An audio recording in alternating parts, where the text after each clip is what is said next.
무르위험.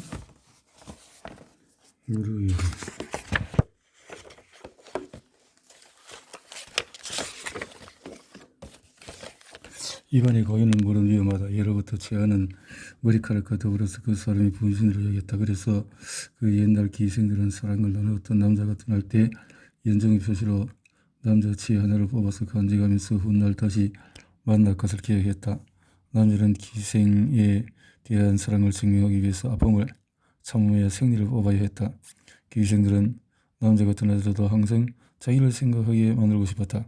치아가 뽑힌 남자는 먹을 때나 말할 때나 입속 빈자를 느낄 것이고 그럴 때마다 자기를 그리워할 거라고 생각했던 것이다. 기생들은 치아를 주머니에 보관했는데 그것이 바로 정랑이다.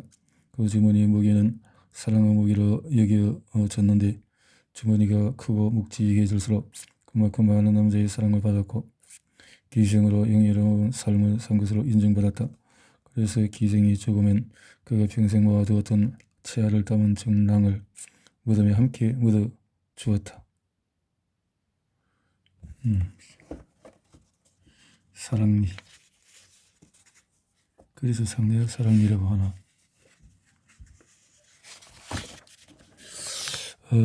사랑니를 완벽하게 뽑아냈지만 그때 나는 큰 깨달음을 얻었다. 물이 환자를 힘들게 한다. 임플란트 치료는 단단한 턱뼈를 깎고 그 속으로 임플란트를 심는 일이다.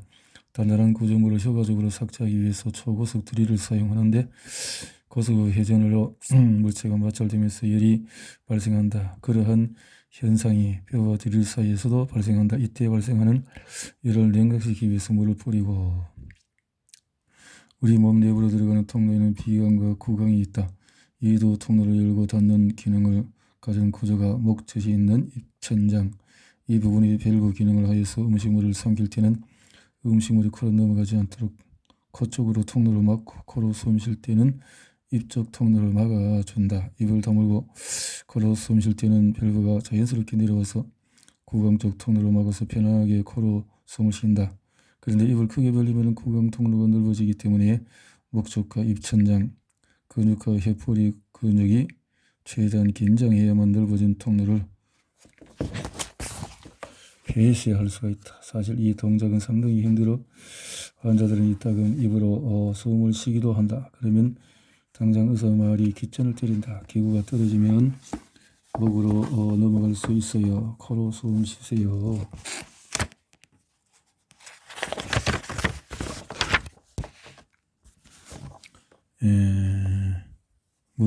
물은 수습법을 선택하라. 인프라를 넣기 위한 구멍을 뼈에 뚫을 때 사용하는 드릴은 1500rpm, 1분에 1500번 회전한다. 이 속도를 단단한 턱뼈를 깎기 때문에 열을 식히기 위해서 냉각수는 반드시 필요하다. 우리 언어 수습법을 고민하던 어느 날 문득 이런 생각이 들었다. 만약에 100rpm 이하의 저속으로 구멍을 뚫으면 어떻게 될까? 구멍이 뚫릴까? 시간이 얼마나 걸릴까? 이런 의문이 꼬리를 물었다. 당장 실험에 착수했다. 먼저 정육점에서 가장 싱싱한 상대의 소갈비를 구입했다. 갈비에서 살을 벗겨내고 남은 갈비뼈에 저속으로 구멍을 뚫어 보았다. 생보가 더 수월하게 저속의 드릴이 단단한 갈비뼈에 구멍을 뚫었다. 소요된 시간은 드릴의 형태에 따라서 다양했지만은 효율적으로 뼈를 삭제할 수 있는 드릴을 사용한다면 저속으로 냉각수를 사용하지 않고 뼈에 구멍을 낼 수 있을 것 같았다. 갈비뼈는 사람의 턱뼈보다도 훨씬 더 강하다. 사람의 턱뼈는 윗턱보다 아랫턱에서 더 강하다. 같은 턱에서도 위치에 따라서 강도가 다르고 사람에 따라서도 강도가 다르다. 사람의 턱뼈 강도는 크게 네 가지로 분류한다. 약한 뼈, 중간 뼈, 강한 뼈, 아주 강한 뼈. 대부분은 약한 뼈와 강한 뼈 사이의 범주에 속한다. 가끔 아주 강한 뼈를 가진 사람이 있는데 단단하게 마치 차돌 같다. 이런 뼈를 만나면 임플란트를 심는 게 여간 어렵지가 않다.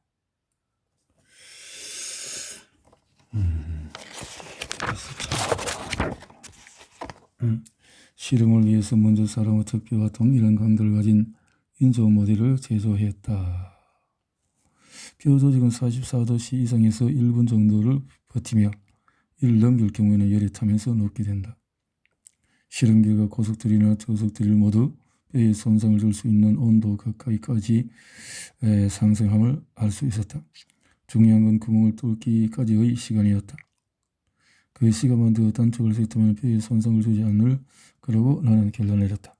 대부분의 사람 투표는 저속으로 구멍을 뚫어도 10초 이내에 이루어지기 때문에 폐에 손상을 주지 않는다. 아주 강한 뼈를 가진 환자가 있다면 온도가 오르지 않도록 10초 간격으로 뼈를 식히면서 구멍을 뚫으면 된다. 뼈를 식힐 때에는 드릴을 하는 구멍 속으로 직접 냉각수를 뿌리고 나오는 물을 구멍 입구에서 석션으로 물을 뽑아내면 된다. 물을 사용하지 않는 저속 드릴 방법을 처음으로 시도한 건 임플란트 수술을 두 번째로 받는 40대 환자였다. 지난번보다 더 훨씬 편했어요. 어떻게 하신 거예요? 입안에 물이 없어 너무 편했어요. 첫 번째 물 없는 저속 드릴 방법이 성공적으로 마무리된 후 100명의 환자에게 이 방법을 추가로 사용한 뒤 그 결과를 평가했다. 치과에서 하나의 임플란트를 심기 위해서 뼈를 뚫는 데 사용하는 드릴은 보통 대여섯 개다. 이 모든 드릴을 사용해서 저속으로 구멍을 뚫으면 수술 시간이 오래 걸릴 거라고 얘기했지만 비교한 결과 위턱에서는 시간의 차이가 없었고 약 2분, 아래턱에서는 저속 드릴 방법이 1분 정도 더 소요되었다. 약간의 시간 차이는 있었지만 환자의 만족도 면에서는 저속 드릴 방법이 훨씬 높았다.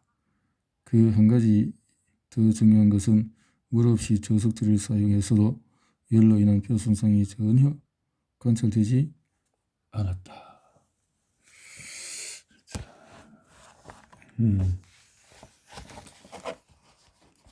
경험이 제로 걸린 사람들이 그랬군요. 자, 치과 치료 중에서 일어날 수 있는 초응급 상황은 기구나 재료가 목구멍으로 넘어가는 것이다. 목구멍에는 음식물이 들어가는 식도가 있고 폐로 들어가는 기도가 있다. 기구나 재료가 식도로 들어가면 그나마 더 다행이다. 하지만 운이 나빠 기도로 넘어가면 상황은 심각해진다. 최악의 경우 생명을 잃을 수도 있기 때문이다.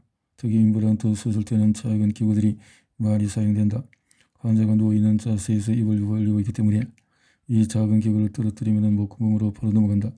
수술실에서는 개복을 하고 수술할 때 피를 닦아내리고 거즈를 쓰는데 수술 끝난 뒤에 수술실에 있는 거즈를 세워서 사용한 거즈의 개수와 완전히 일치해야만 봉합을 한다. 이것을 거즈 카운트라고 부른다. 거즈가 하나라도 수술장에 나올 때까지 찾아야 한다. 임플란트 수술할 때 여러 가지 조그만 기구들이 많이 사용되기 때문에 만약에 없어진다면 이것이 바닥에 떨어지는지 환자 입속으로 들어가는지 구별할 수가 없다. 그래서 치과에서는 수술 기구 카운트를 한다. 만약 잃어버린 기구를 찾지 못하면 엑스레이로 몸 내부 사진을 찍어서 확인하기도 한다. 치과 공포증은 상상을 초월할 정도로 다양하다.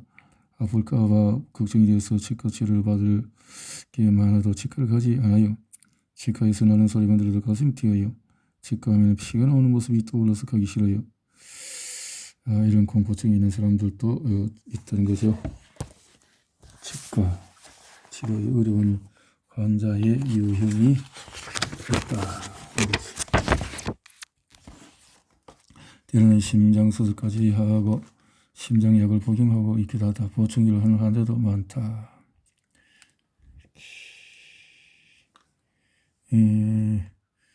입으로 지속적으로 숨을 쉬면 인두염, 변두염, 기관지염, 폐렴에 이르기까지 각종 이성을 초래할 수가 있다. 또 부비강, 중이강 등 지장을 초래하여 중농증, 중이염 등의 원인이 되기도 한다. 입안에 물이 고이지 않게 시행되고 있는 임플란트 수술 모습.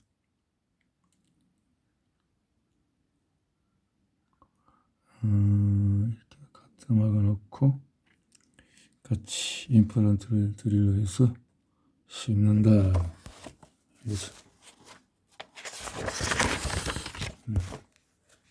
구강라 장치를 사용하는 수술법을 선택을 한다. 독일하면 떠오르는 두 가지가 있다.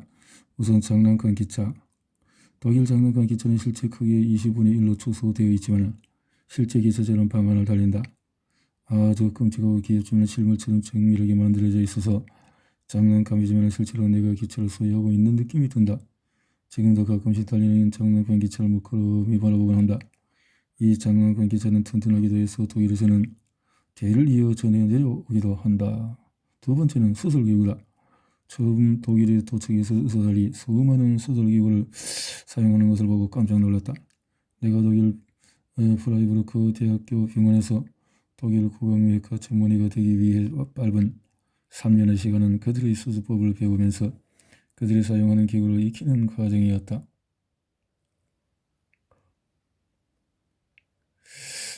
한국인은 손재주를 믿고 하고 독일 의사들은 가능한 수술 기구를 사용하려고 한다. 알겠죠? 독일 그만큼 기계 기술이 발전되어 있다라는 거죠.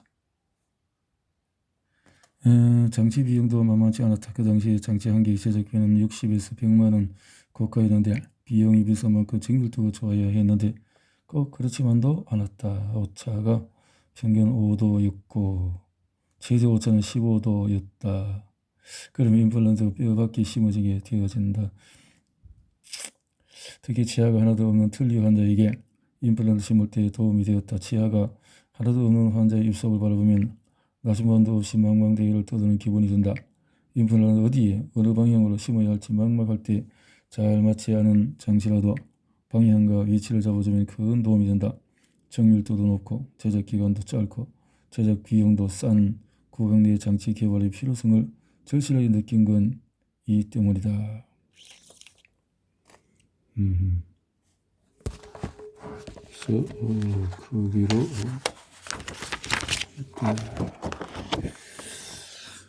자, 독일에서 가져온 장비를 이용해서 구강내 장치를 만드는 사진이다.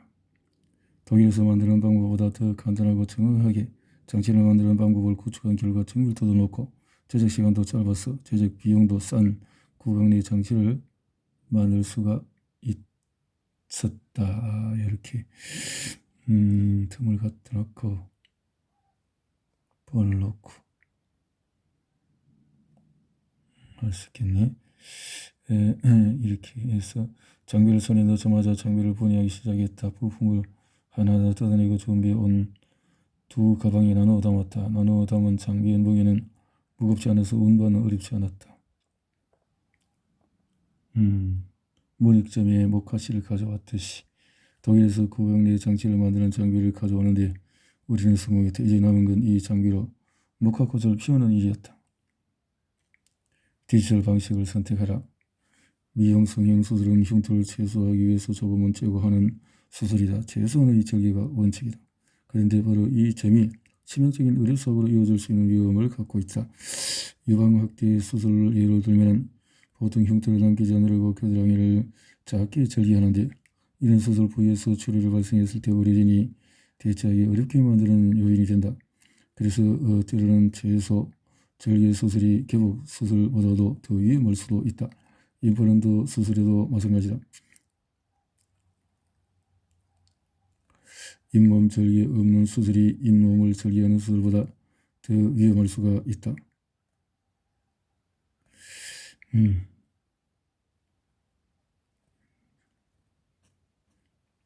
절개 수술은 소개하는 부위가 보이기 때문에 잘못되어도 금방 대처해서 해결하지만 잇몸 절개 없는 수술은 보이지 않기 때문에 잘못되어도 그 부분을 알 수가 없어서 더 큰 문제를 만들 수가 있다. 그래서 잇몸 절개 없는 수술은 아주 작은 오차도 허용해서는 안 되는 정교한 수술이 되어야 한다. 이를 위해서 정밀도 높은 구강내 장치가 반드시 사용되어야 한다.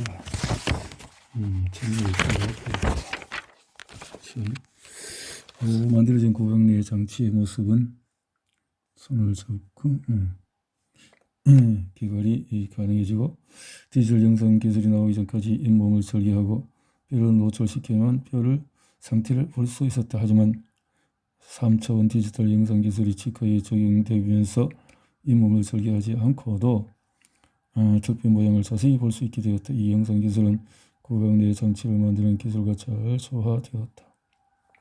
디지털 구강내 장치는 아날로그 방식으로 제작된 장치보다도 월등히 높은 정밀도를 높였다. 그래서 정밀도를 갖고 있었다. 아날로그와 디지털의 모습이네. 아날로그. 왼쪽은 아날로그 방식으로 구강 내 장치. 아날로그. 디지털.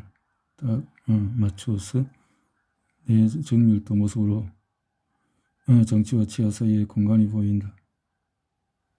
오른쪽은 디지털 구강 내 장치의 정밀도 모습으로 장치와 지하 사이의 공간이 없다.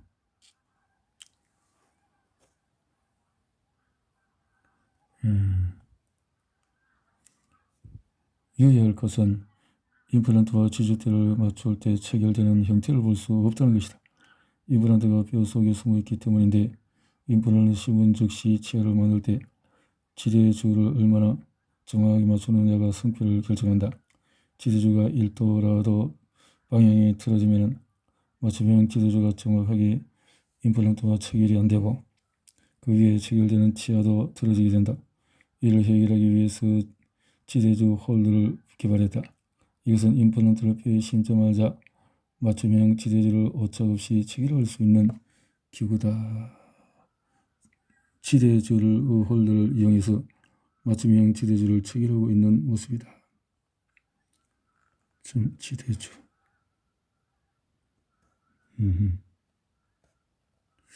잇몸 절개 없는 세상이 꿈은 아니다. 10년 전 처음으로 잇몸을 절개하지 않은 임플란트 수술에 관해 발표했을 때만 해도 치과 의사들의 반응은 냉담했다. 이유는 있었다. 뼈를 보고 임플란트를 심어야 한다는 게 그때의 정설이 아닌 정설이었다. 그래서 비판의 칼날이 절개하지 않고 하는 데 대한 비판의 칼날이 있었다. 그런 거지. 그러나 지금은 나처럼 절개를 하지 않고 임플란트를 심으면 예후가 어떨까 고심했던 사람은 있었지만 기존 질서를 뒤집고 과감히 시도한 사람은 드물었다. 콜럼버스의 그 어떤 대륙을 밟은 것과 같이 나는 잇몸을 절개하지 않는 임플란트 수술이 임플란트 분야에서의 신대륙이라고 생각했다. 평소의 신대륙. 예정된 시간에 맞춰서 라이브 수술은 시작되고 수술이 계획대로 진행이 안 될 때도 말도 제대로 나오지 않았다. 엎친 데 겹친 격으로 수술방 에어컨이 작동되지 않고 그래서 수술복 안은 땀으로 범벅이 되기도 하고 라이브 수술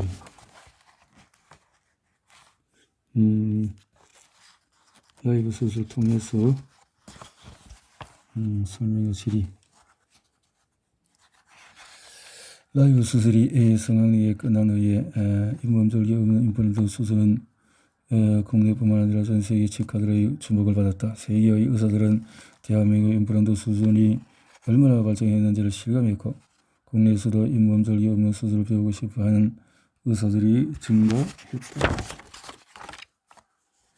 2014년 2월 14일 제1회 잇몸 절개 없는 임플란트 라이브 수술대의 모습이다. 20개 이상의 나라에 라이브로 동시에 방영이 되었다. 해절적에 수십만 마리의 새가 대를 이뤄서 화를 나는 장면은 그야말로 장관이다. 치과 의사들이 더 높이 비행할 수 있다고 나는 믿고 있다.